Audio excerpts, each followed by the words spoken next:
What's up? Adam Araby here with Jason the Gator Granado, man. Here for another episode of Fight Life Connoisseurs, man. You know, we just got done with some training, some sparring. You're in the midst for another title defense, sir, man. You had a super active 2023. Tell me what it's like to be back in camp. Dude, it feels good, man. It feels good to finally have a date, be back in camp. Volkanovski said it best, you know, I don't really do good when I'm not getting ready for a fight, and I can relate to that 100%. Dude. Like, man, when I don't have a day and, you know, dealing with little injuries, kind of forcing myself to take time off, it's just, you know, so it's really depressing, honestly. So to have a date finally and be back in camp. I know it's only been like a month and a half, you know, where I didn't have a fight, so I feel so good, man. I'm hungry and I'm ready to go back in there. Like I said, man, you're one of the most just active fighters in general, especially in these amateur kickboxing ranks, man. Like, I believe for Fighters Rep, you had about, I want to say 3 fights, I believe. Was it 3? With Fighters Rep? With Fighters Rep? Or was it 6. just 6 fights? 6 fights, man. It was that many in one year? I did every event, bro, except one. The last one was the only one I didn't do.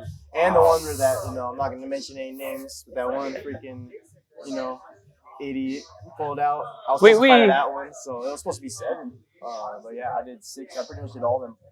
And for a little bit more on that, actually check out the Fight Fan Culture podcast that we also did with Jason.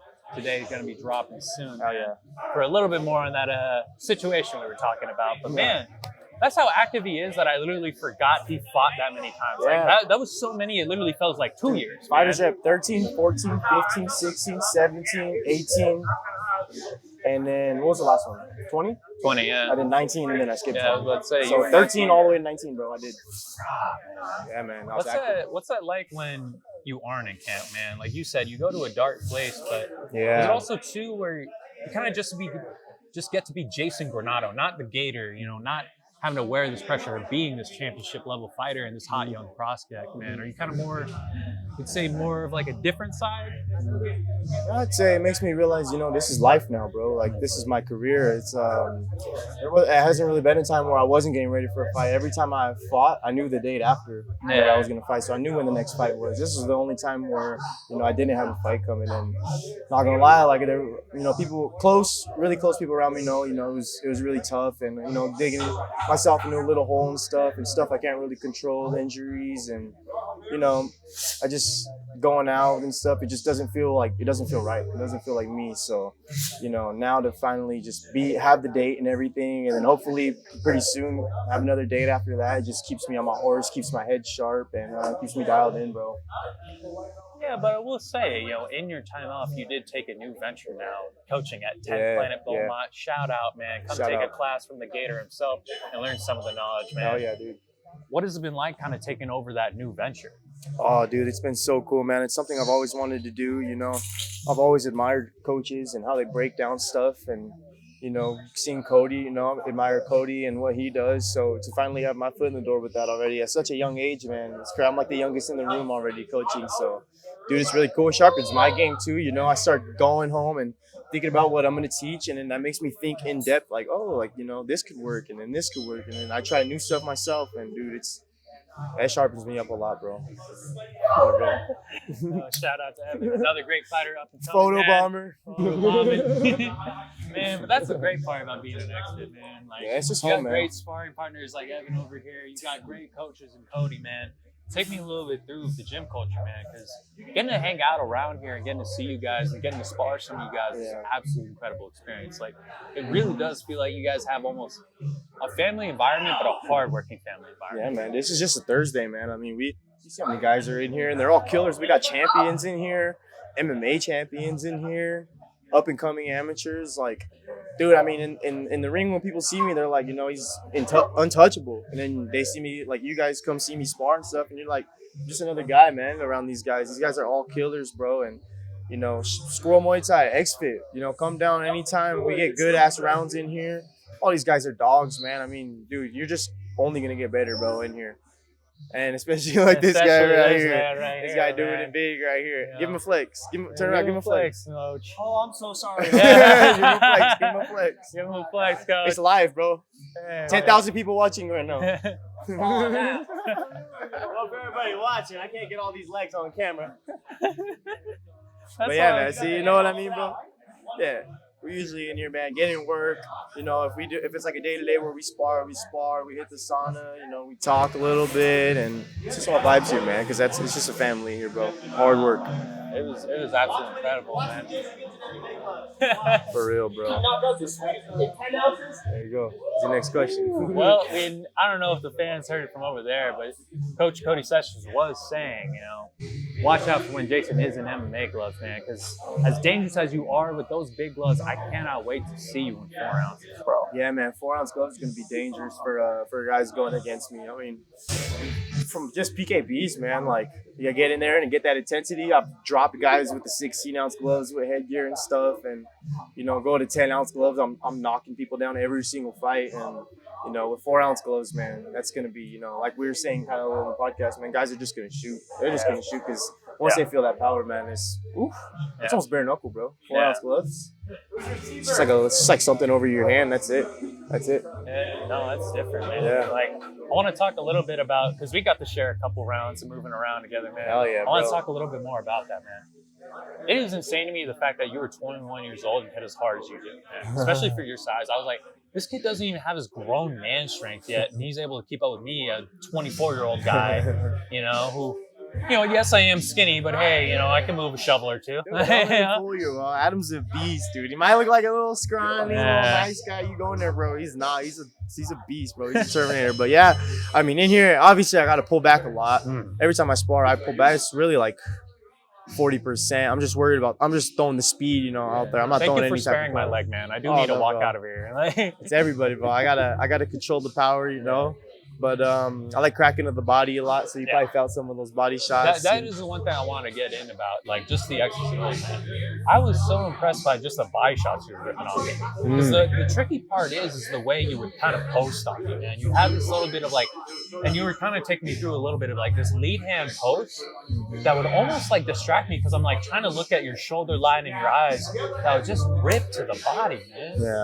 Yeah. I don't want to give up too much of the game plan or anything, but I do. I'm starting to rip more to the body. I feel like I've always ripped to the body. I see a lot of those nasty combos and fighters rip. I'm ripping to the body, but man, I've honestly been finding the liver and finding that one money spot where I feel bad saying it. I've been dropping a lot of people in here, man, with that shot. So, you got to protect your body and your head when you're going with me now.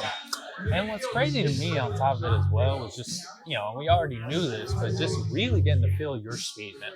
That was impressive, man. Just getting to see, you move around and, at moments where, I'm looking left and all of a sudden you're right, and, it's everywhere around me. I'm like, where is this guy, man? So I want to ask a little bit about your strength and conditioning, man, and how you kind of had that speed. We already know you were an all-star athlete throughout your life, but what did it take to get speed like that? Shout out Cameron Noor, Sunfire Fitness.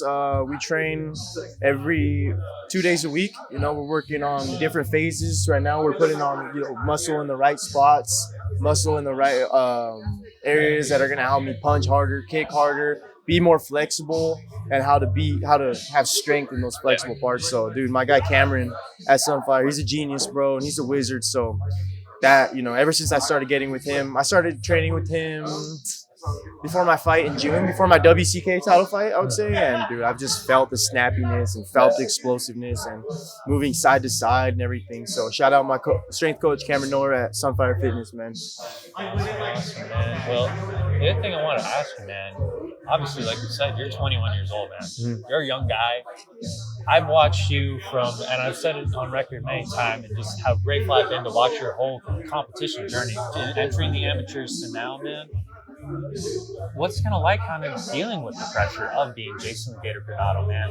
Every fight I see you at, you bring a massive crowd. So obviously people are watching, people are rooting for you. But with all that talent and just potential and everything, does come with pressure. So how do you handle that? There's definitely a target on my back, man. I go into a room and I every event I fight at now, I'm in the locker room with all these guys, and I'm younger than all these guys. I don't have nowhere near as much experience of any of these guys, but I have double the fights, double the wins. And, that puts a little bit of target on my back. And then a lot of people are kind of scared too to fight that. So there's a little bit of pressure, it's something, I didn't really I mean, obviously I wanted it, but at the same time, I didn't ask for it or anything. Yeah. Just going at it and going one fight at a time. So, you start thinking about potential opponents and other guys in big fights. I feel like that's where it kind of, screws you a little bit. And that's why I like to just keep the short-term goals. Like I said, I have a long distance view, like what I want to do, how I want to be, how I want my career to be, but short-term goals, bro, always. It kind of sounds like, and I've heard this with a lot of fighters, man, that how they deal with pressure is the fact that they just stay present. Yeah. So it seems like you're a guy that can really stay present, man. So in the ability to stay present in these high pressure moments, what are steps you take to be able to get yourself mentally ready to handle the pressure and just the overall roller coaster of competing in these high pressure title fights? Dude, honestly, there's like no secret to it, man. You just got to get in there and do it. There's nothing you can do to prepare for walking into like the Lion's Den or anywhere where there's just, like I said earlier, screaming crowd and security literally walking you to a guy that wants to hurt you, and their coaches have been preparing to hurt you. There's nothing similar to it. Nothing similar to it. There's no baseball game or football game or anything that's close to it. There's really nothing you could do to kind of prepare for it other than just show up to the gym every single day. Don't miss any training sessions. Stay on top of your diet so that when you get to that day, you're like, I did everything right. There's nothing I slacked off on. I didn't do this wrong. I didn't do that wrong. I'm ready to go. Now, discipline, honestly, that's it. Just discipline, man. That's all you can do. Now, I want to come back just again your day to day and just the culture of your gyms you both coach and train at, man. What are some things you've gained in terms of life lessons and just overall things that added to your character and development and insights that the average person may not have just watching your journey? As the driver's seat, of your own destiny, what are some things that have been imprinted on you that you kind of want to share that most people don't get to see? Just, showing up for your guys, man. Like, it's more of a team sport than people think, bro. One person, say I start slacking off in this gym, other people are looking at that, other people are like, well, he's winning fights and he's taking these days off. I could take days off. And it just starts, it's like a domino effect almost. Yeah. So, and then now I'm coaching, I got to show up every single day with that A game and, good mentality. It don't matter if I'm having a bad day or what happens. Like I'm showing up, getting these guys hyped, trying to get these guys better. You can't just come in here, pissed off or mad anymore because it's a team sport. Yeah. People don't know it, but it's a team sport. Awesome, man. Well, I won't take up too much of your time. That leads me to some of my final questions, which is, for one, obviously, we do know what we can expect for the Gator, but a promo for your upcoming title fight against Sergio, the Cuban Missile Crisis, Rodriguez, and any shout outs you want to make. Yeah, man. I mean, he beat my cousin, earlier last year. And, I saw some good things in that fight, man. I saw some good things in his fight after. I mean, I didn't really watch too many of it. I saw some clips and stuff, and he's killing it, bro. I was about to say, he got I believe, either first round knockout in his last performance. Yeah, he's killing it, man. So it's a name that, it really gets me excited. It really gets me like, hey, if I beat this guy, it's a lot of more eyeballs on me, but he's no different than Isaac De La Paz. He's no different than David Fisher. He's no different than a lot of these guys, man, and I'm going to show that. I'm going to show that in there. And, shout out all these guys, man. I told him in the interview, he's nothing I haven't seen before.